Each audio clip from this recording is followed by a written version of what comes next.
देखिए, आज बात करेंगे कि क्या जो केंद्र की नरेंद्र मोदी सरकार है वो सरकार ज़्यादा दिनों तक चलने वाली नहीं है। अगस्त के बाद केंद्र की सरकार गिर जाएगी और फिर से देश में चुनाव होगा या फिर अलग अलग दलों के समर्थन से देश में इंडिया अलायंस की सरकार बनेगी। प्रधानमंत्री नरेंद्र मोदी हैं और इस बार नरेंद्र मोदी अपने बदौलत देश में सरकार नहीं बना सके। 400 पार का नारा देने वाले प्रधानमंत्री नरेंद्र मोदी की सियासी कद राजनीति में अगर देखी जाए तो पहले की तुलना में एकदम बौना सी हो गई है। अगर देखा जाए मौजूदा सरकार में तो टीडीपी और जेडीयू के बदौलत नरेंद्र मोदी की नैया पार हो रही है, यानी केंद्र में नरेंद्र मोदी की सरकार चल रही है।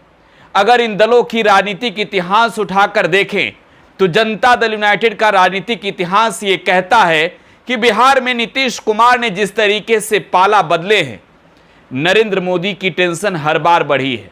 इस बार बिहार में 10 सीटें विपक्ष ने जीत ली, 9 सीटों पर महागठबंधन यानी कि इंडिया की जीत हुई और 1 सीट निर्दलीय पप्पू यादव जीते। 10 सीटों का नुकसान इस वजह से हुआ कि नीतीश कुमार ने पाला बदलकर तेजस्वी यादव को मौका दिया।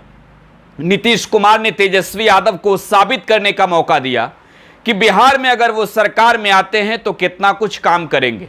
आने वाले साल 2025 में बिहार में विधानसभा का चुनाव है, साथ ही साथ इस साल 2024 में तो झारखंड में ही चुनाव है और पड़ोसी राज्य झारखंड जब चुनाव के दहलीज पर खड़ा है तो नीतीश कुमार की एक नई तैयारी है। और ये मैं कह सकता हूं कि आने वाले वक्त में भारतीय जनता पार्टी के लिए बड़ी मुसीबत बिहार से ही बनने की शुरुआत होगी और इसके मुखिया होंगे, सूत्रधार होंगे नीतीश कुमार। वो नीतीश कुमार जो सूत्रधार हुए इंडिया अलायंस के, वो नीतीश कुमार जिन्होंने देश के तमाम विपक्षी नेताओं को एकजुट किया। अब जब झारखंड में चुनाव लड़ने की बारी है तो नीतीश कुमार की मुलाकात, राजनीतिक मुलाकात पटना में सरयू राय से हो गई है। सरयू राय के बारे में आप जानते हैं, सरयू राय बीजेपी के घोर विरोधी हैं। जिस सीट पर रघुवर दास चुनाव जीतते थे वहां से निर्दलीय ही चुनाव लड़कर सरयू राय ने चुनावी मैदान में रघुवर दास को पटखनी दे दी थी और रघुवर दास अब मुख्यमंत्री तो नहीं बने, उन्हें नरेंद्र मोदी की सरकार ने राज्यपाल बना दिया। खैर, इन सब से इतर अब देखी जाए तो केंद्र की सरकार नरेंद्र मोदी की है और किंग मेकर की भूमिका में चंद्रबाबू नायडू हैं और बिहार से अगर बात की जाए तो नीतीश कुमार हैं। इन दोनों राज्यों की, आंध्र प्रदेश और बिहार की मुख्य मांग है विशेष राज्य के दर्जे की। बिहार में नीतीश कुमार अपने चुनावी अभियान की जब भी शुरुआत करते हैं तो नीतीश कुमार एक नया रट लगाते हैं, बिहार मांगे विशेष राज्य का दर्जा। नीतीश कुमार ने हालांकि इसकी शुरुआत तो यूपीए के समय में ही कर दी थी और यूपीए की सरकार ने बिहार को विशेष राज्य का दर्जा नहीं दिया था।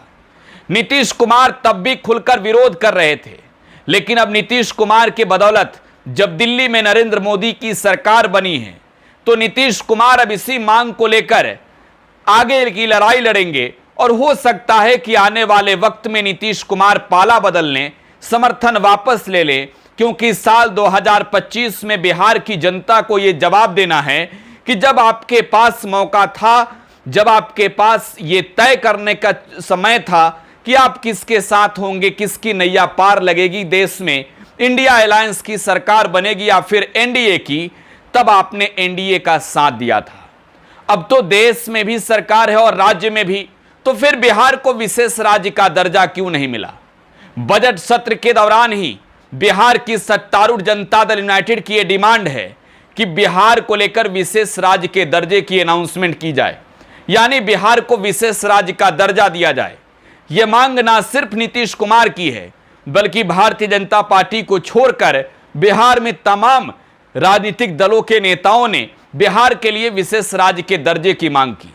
नीतीश कुमार के लिए विशेष राज्य का दर्जा एक तरीके से देखी जाए तो एक तरीके से आप समझ लीजिए कि चुनाव के माहौल में एक बड़ा चुनावी एजेंडा भी है, मुद्दा भी है। अगर बिहार को नीतीश कुमार विशेष राज्य का दर्जा दिला देते हैं बिहार को विशेष पैकेज दिलवा देते हैं, तब यह प्रतीत हो जाएगा कि नीतीश कुमार ने नरेंद्र मोदी के 3 वादे, बिहार के लिए triple S, special attention, special state और स्पेशल स्टेटस की जो बात थी उसे पूरा कर दिया है।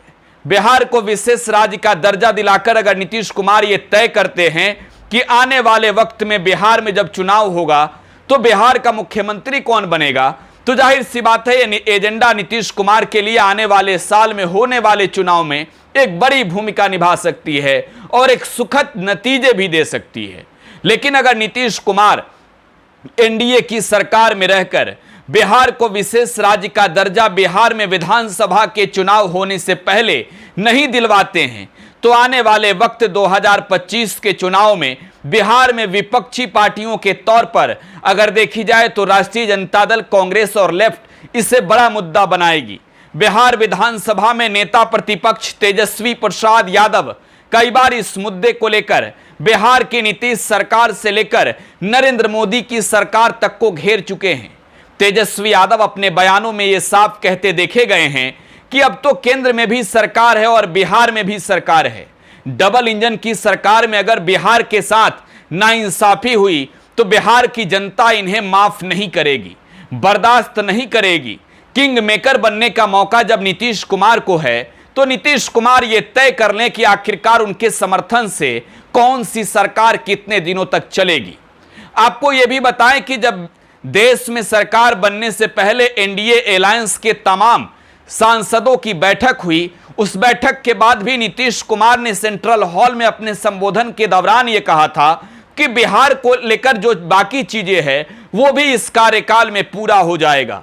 यानी बिहार को विशेष राज्य का दर्जा मिल जाएगा, बिहार को विशेष पैकेज मिल जाएगा। अगर बिहार को विशेष राज्य का दर्जा इस बजट सेशन के दौरान नहीं मिलता है तो यकीन मानिए नीतीश कुमार अपना समर्थन वापस लेकर चंद्रबाबू नायडू को भी प्रेरित कर देश में एनडीए की सरकार गिराकर इंडिया अलायंस की सरकार बनवाएंगे। आप अपनी प्रतिक्रिया कमेंट बॉक्स में छोड़े जाइएगा।